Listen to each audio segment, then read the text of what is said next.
My husband's work wife thought she struck gold. She didn't know I held the purse strings. My husband's work wife just became our neighbor. I stood in my kitchen, staring through the bay window at the moving truck backing into the driveway of the house next door. It was a 4-bedroom colonial in one of the most expensive zip codes in the state. I knew exactly what that house cost because I managed the finances in our household. I knew the property taxes, the homeowners association fees, and the down payment required to even get a foot in the door. That was why my stomach dropped when I saw her. Tiffany. She stepped out of a Honda Civic that had seen better days, wearing 6-inch heels and a dress that cost more than my first car. She looked like she was walking a red carpet, not supervising a move. Tiffany was 24 years old. She was a junior associate in the accounting department at my husband Richard's firm. I knew her salary range because I used to work in HR before I started my own consulting business. There was no mathematical universe where Tiffany could afford $1 million home next to ours, not unless she won the lottery, or not unless someone was helping her. Richard walked into the kitchen behind me, pouring his 3rd cup of coffee for the morning. He kissed me on the cheek, smelling of expensive cologne and the stress sweat he always tried to mask. He looked out the window and stopped. He didn't say a word, but I felt his body tense up against mine. I asked him if that was Tiffany from his office. He let out a forced laugh, the kind he used when he was trying to sell a bad deal to a client. He said it was weird, and that she had mentioned she was looking for a place, but he had no idea she was looking here. He called it a coincidence. I didn't say anything. I just sipped my tea and watched him. I watched the way his eyes darted from the truck to Tiffany, then back to me. I watched him check his phone 3 times in 30 seconds. See, Richard liked to present himself as the king of the castle. He drove a luxury sedan, wore Italian suits, and insisted on picking up the check every time we went out with friends. He loved the image of the successful CFO, the provider, the man who had it all. But I was the one who balanced the books.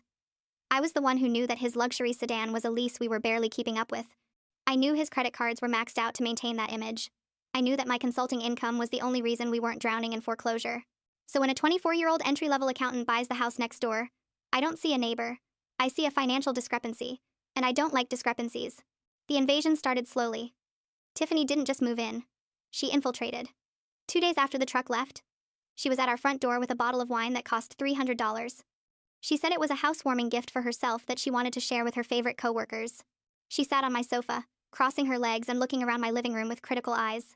She asked me how I spent my days, implying that since Richard was such a big shot, I must just lounge around spending his money. She said Richard was the hardest worker she had ever met, the backbone of the company, and that he deserved a wife who understood his stress. I smiled. I have a very practiced smile. It's the smile I use when a client tries to lowball me. I told her I was very busy managing my assets. She didn't catch the nuance. She just turned her attention back to Richard, touching his arm every time she laughed, asking for his advice on home repairs, on security systems, on which landscapers to hire. She called herself his work wife. She said it loudly, proudly, like it was a title of honor. She said she was the one who made sure he ate lunch, who organized his calendar, who listened to him vent when the big bad world got too heavy. She looked at me when she said it, a challenge in her eyes. She was telling me she knew him better than I did. But she didn't know him. She knew the Richard he wanted to be. She knew the Richard who bought rounds of drinks for the whole bar. She didn't know the Richard who hyperventilated in the bathroom when the American Express bill came. She didn't know the Richard who begged me to transfer money from my savings to cover his gambling losses 2 years ago. I watched them that night. I watched the way Richard puffed up his chest around her. He loved the adoration. He loved being looked at like a god. At home, with me, he was just a man with a lot of debt and a fragile ego. But with Tiffany, he was a savior.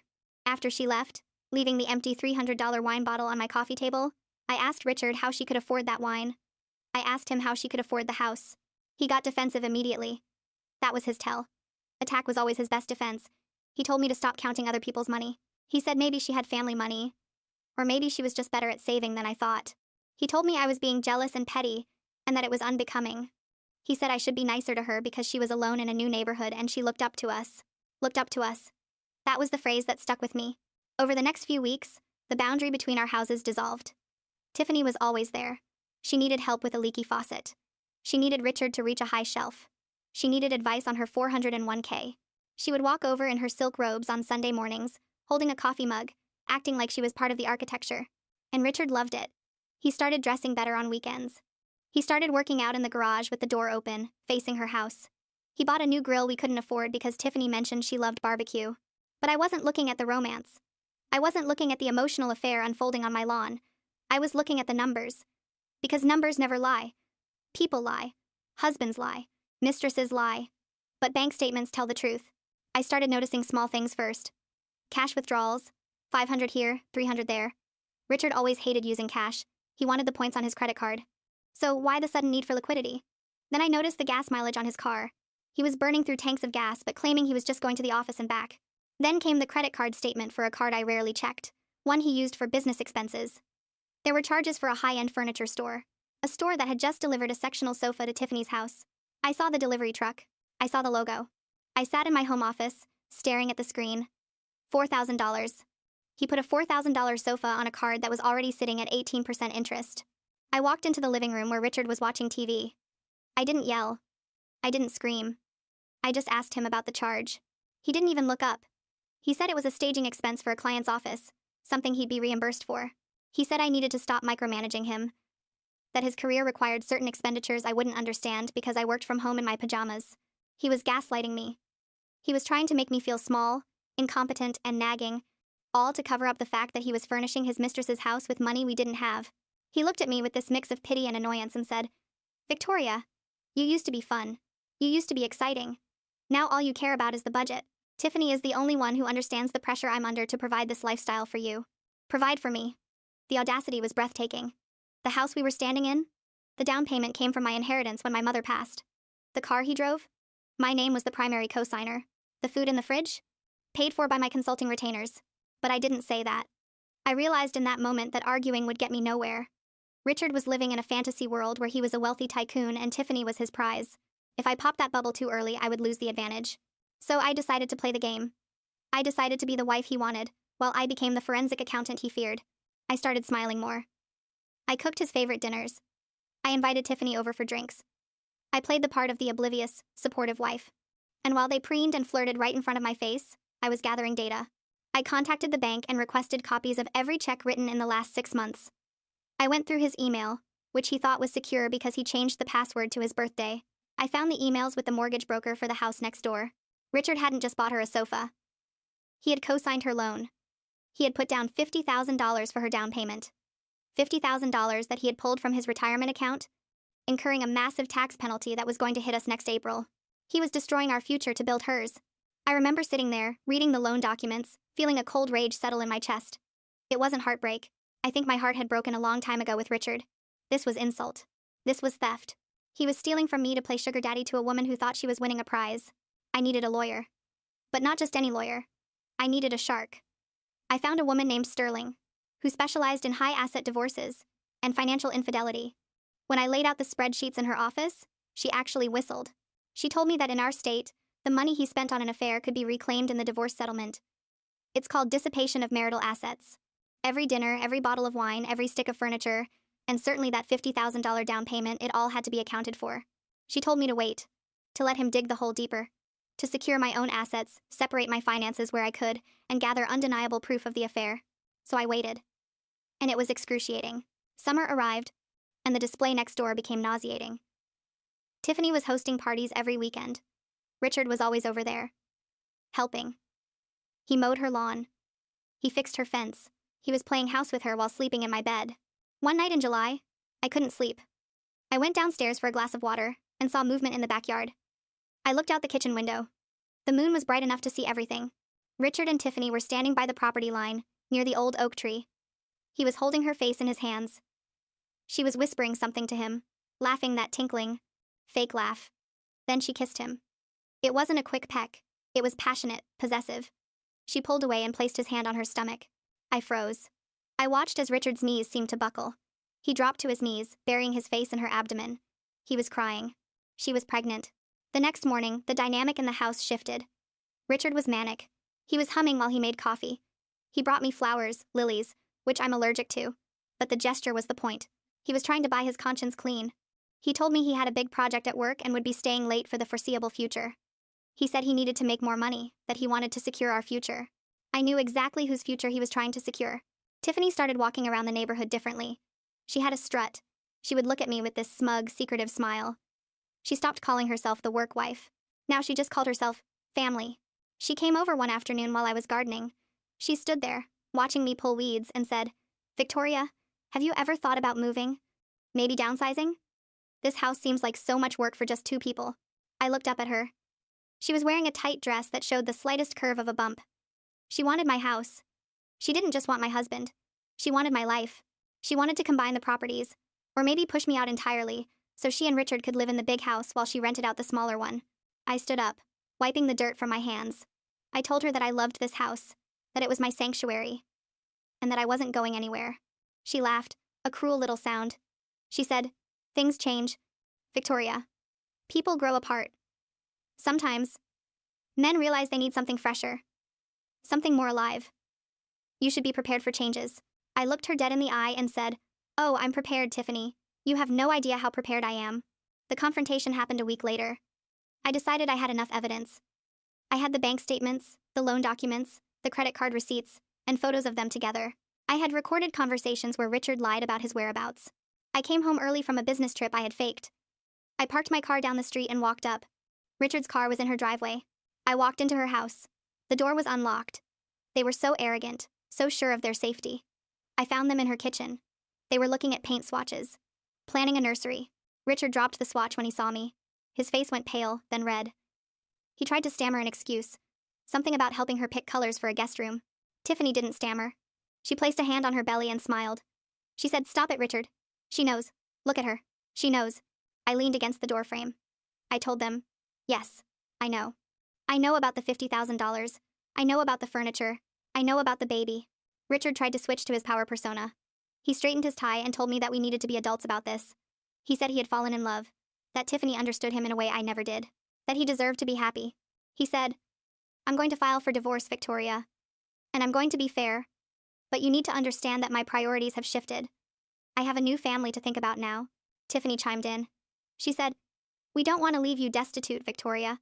But Richard needs his resources for his child. Maybe you can find a condo nearby. We wouldn't mind if you visited occasionally." Visited? They were delusional. They thought they were holding all the cards. I started laughing. I couldn't help it.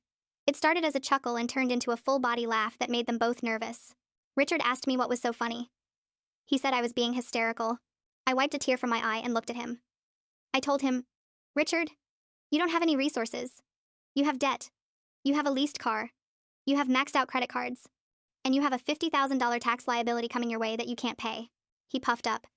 He said, "I make $300,000 a year. I am the CFO." I corrected him. I told him, "You make $180,000 a year before taxes. Your lifestyle costs $300,000. The difference? That came from me. That came from my inheritance, my investments, my hard work. You haven't been subsidizing me, Richard. I've been subsidizing you." Tiffany looked at him. Her smile faltered. She asked, "What does she mean? You said you bought this house. You said you had millions in investments." Richard waved his hand dismissively. He told her not to listen to me, that I was just a bitter, jealous woman trying to scare her. He said he handled the money, and he knew what he had. But he didn't know. That's the thing about narcissists. They believe their own lies so deeply they forget the math. I pulled a file out of my bag. I tossed it onto Tiffany's kitchen island, right next to the paint swatches. I told her to read it. It was a summary of Richard's financial reality. The loans in his name, the credit scores, the fact that he was currently being audited because he tried to write off their vacation to Cabo as a business expense and got flagged. Tiffany picked up the papers. I watched her eyes widen. I watched the color drain from her face. She looked at the credit card balances. She looked at the personal loan he had taken out just to pay the minimums last month. She looked at Richard and asked, "Is this true? Is this your net worth?" It was a negative number. A very large negative number. Richard tried to grab the papers. He shouted that I had forged them, that I was crazy. But Tiffany held on to them. She was an accountant, remember? A junior one, sure, but she knew how to read a balance sheet. She looked at him with horror. She said, "You told me you were paying for the house. You told me the mortgage was taken care of." I interrupted. I said, "Oh, he paid the down payment. With money he stole from our joint savings, which I will be recovering in court. But the mortgage? That's in your name, Tiffany. And Richard can't pay it. He can barely pay his car lease." The silence in the kitchen was heavy. The only sound was the hum of the refrigerator that Richard had probably put on a credit card. I told them I had already filed for divorce. My lawyer had frozen our joint assets that morning. The credit cards Richard carried? Declined. The bank account he used to transfer money to her? Frozen. I told Richard he had 24 hours to get his things out of my house. And I clarified. My house. The deed was in my name. The mortgage was paid by me. He had no claim to it. He started screaming then. He said I couldn't do this. He said he would sue me for alimony. He said he had rights. I told him to read the prenup. The one he signed 10 years ago, because he was so arrogant he thought he would be the one needing protection from me. It stated clearly that what we brought into the marriage remained ours, and what we earned separately remained separate. He had signed it without reading the fine print, because he was too busy admiring his own signature. I turned to leave. I stopped at the door and looked back at Tiffany. She was sitting on a stool, holding the financial statement, looking at Richard like he was a stranger. I told her, "Congratulations on the baby. I hope he's a better father than he is a financial planner. But just so you know, child support is calculated based on net income, and after he pays his debts to me, his net income is going to be essentially zero. Good luck with the mortgage." I walked out of her house and into mine. I locked the door. I poured myself a glass of wine, my own wine, paid for with my own money, and I sat in my living room. For the first time in months, the house felt clean. The divorce process was brutal, but not in the way Richard expected. He tried to fight. He hired a flashy lawyer he couldn't afford, promising him a cut of the settlement he was sure he would get. But my lawyer, Sterling, was a surgeon. She dissected him in mediation. She laid out every dollar he had spent on Tiffany. The dinners, the hotels, the gifts. She presented the text messages where he promised Tiffany he would leave me and take half my fortune. The judge was not amused. Financial infidelity is taken very seriously in our state. Richard wasn't just an adulterer, he was a thief. The court ordered Richard to repay the $50,000 he stole for the down payment. They assigned all the credit card debt to him, since it was proven to be used for non-marital purposes. And because of the prenup and his conduct, he got no alimony. Nothing. He was left with his car lease, his wardrobe, and a mountain of debt. But the real drama happened next door. I watched it unfold from my window like a tragic play. Without my money flowing into Richard's pockets, the facade crumbled instantly. First, the landscaping crew stopped coming to Tiffany's house. The grass grew long. The beautiful flower beds died. Then, Richard's car disappeared. Repossessed. He started taking Ubers. Then he started walking to the bus stop. The swagger was gone. He walked with his shoulders slumped, looking 10 years older. I heard the arguments at night. The windows were open because apparently, they couldn't afford to run the AC constantly anymore. I heard Tiffany screaming at him. She yelled about money. She yelled about lies. She yelled that she didn't sign up for this. She didn't sign up for a broke, middle-aged man with baggage. She signed up for the fantasy. And the reality was crashing down on her. One Saturday morning, about 2 months after the confrontation, I saw a familiar sight. A moving truck backed into Tiffany's driveway. It wasn't a professional moving company this time. It was a you-haul-it-yourself truck. Tiffany's parents were there. Her father looked furious. He was throwing boxes into the back of the truck with aggressive force. Tiffany walked out. She looked tired. She wasn't wearing heels. She was wearing sweatpants. She carried a box of her things, not even looking back at the house she had been so proud of. Richard stood in the driveway, pleading with her. I could see him grabbing her arm, begging. Her father stepped in and shoved Richard back. Richard stumbled and fell onto the overgrown grass. He stayed there, sitting in the dirt, watching Tiffany get into the truck. She didn't look at him. She just slammed the door. They drove away. Richard sat there for a long time. Then he slowly got up, dusted off his suit pants, which were looking a bit threadbare these days, and walked back into the empty house. I found out later from a neighbor that Tiffany had put the house on the market. She was underwater on it. She moved back in with her parents in Ohio. The baby would be born there. Richard would be on the hook for child support. But you can't get blood from a stone. Richard stayed in the house for another month, squatting basically, until the foreclosure proceedings started. He eventually moved into a studio apartment above a garage in a town 20 minutes away. I saw him one last time at the final divorce hearing. He looked gray. The arrogance was gone, replaced by a bitter, hollow look. He tried to approach me in the hallway. He said, "Victoria, can we just talk? I made a mistake. I realize that now. You were the best thing that ever happened to me." I looked at him. I looked at the man I had spent 10 years with. And I felt nothing. No anger, no sadness, just indifference. I told him, "Richard, I wasn't the best thing that happened to you. I was the bank that happened to you. And the bank is closed." I walked away, my heels clicking on the marble floor. Life after Richard was surprisingly quiet and incredibly rich. My savings account grew. My stress levels dropped. I renovated the kitchen, removing the backsplash he had picked out. I still live in my house. The house next door sold to a nice elderly couple who have no idea about the drama that occurred within those walls. Sometimes when I'm gardening, I think about Tiffany. I think about how she thought she was stealing a prize. She saw the suit, the car, the house, and she thought she had hit the jackpot. She didn't bother to check the books. She didn't bother to see if the assets matched the liabilities. She learned a hard lesson that many women learn too late. A man who is willing to cheat on his wife is also willing to lie to his mistress. And a man who has to show off his wealth usually doesn't have any to keep. She didn't steal my husband. She stole my burden. And for that, honestly, I should probably send her a thank you card. I poured a glass of wine and sat on my back porch as the sun went down. The air was cool. The neighborhood was quiet. No more parties next door. No more fake laughter. I took a sip and smiled. Freedom is expensive, they say. But in my case, getting rid of Richard actually turned a profit. And that is the best return on investment I could have ever asked for.